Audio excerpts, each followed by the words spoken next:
નમસ્કાર, આપ જોઈ રહ્યા છો સ્પાર્ક ટુડે ન્યૂઝ. જાફરાબાદમાં ટાઉન પોલીસ સ્ટેશન ખાતે PIJR ભાજપના અધ્યક્ષસ્થાને શાંતિ સમિતિની મિટિંગનું આયોજન કરવામાં આવ્યું. આગામી તહેવારોને ધ્યાનમાં રાખી ટાઉન પોલીસ સ્ટેશનના PIJR ભાજપના અધ્યક્ષસ્થાને આ બેઠક યોજાઈ, જેમાં જાફરાબાદ શહેરના તમામ સમાજના આગેવાનો બહોળી સંખ્યામાં જોડાયા હતા. આ તકે Jafrabad town PIJR ભાજકન PSI PB Chavda, town PSI Muri, વેપારી ભાઈઓ અને દરેક સમાજના આગેવાનો અગ્રણીઓ હાજર રહ્યા હતા. માત્રામાં પોલીસ બંદોબસ્ત ત્યાં મૂકી દેવાના છીએ.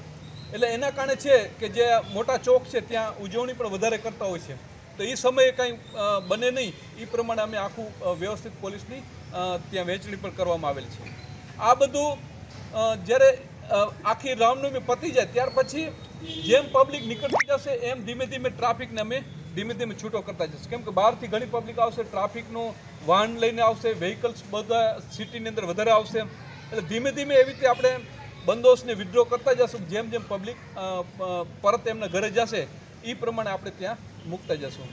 એટલે આ અમારી તૈયારી છે, પોલીસની તૈયારી છે. એવી રીતે આપણે સામાજિક જે આગેવાનો છે એમની પણ એક વ્યવસ્થિત, હું ઈચ્છું છું કે એક સારી તૈયારી હોય, એ લોકો પણ એક વ્યવસ્થિત એમની કમિટી હોય અથવા એના પાસ એવા હોય લોકો કે જેના કારણે અમને ખબર પડે કે આ ભાઈને અમે કહેશું તો એ તરત કાંઈ પણ નાનું મોટું કંઈક કોઈને અટકાવવાનું થશે અથવા કોઈને કોઈ વધારે ઓલું કરતા હોય તો એને આપણે રોકવા માટે થઈ અને અમે તરત કમિટીનો સંપર્ક કરી શકીએ.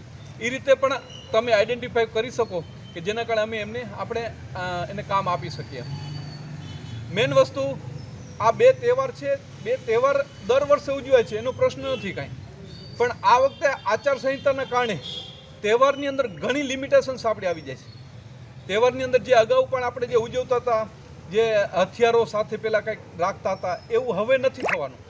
કેમ કે અત્યારે હથિયારબંધી પણ છે, આચારસંહિતા પણ લાગેલી છે અને આચારસંહિતાને અનુસંધાને આપણી ઘણી જવાબદારી વધી જાય છે.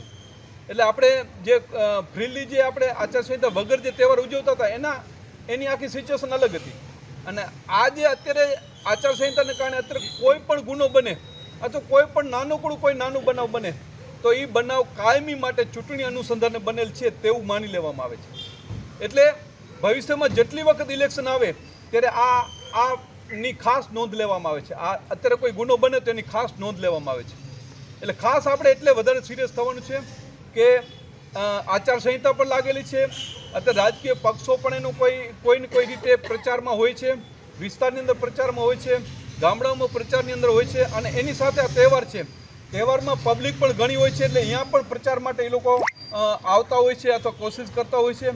તો એમનું પ્રચારમાં પણ ઓલું ના થાય, આપણો તહેવાર પણ વ્યવસ્થિત ઉજવાય અને બધાનું સારી રીતે સચવાઈ રહે અને સારી રીતે તહેવાર બધા આનંદ લઈ શકે, એ ખાસ આપણે જોવાનું છે.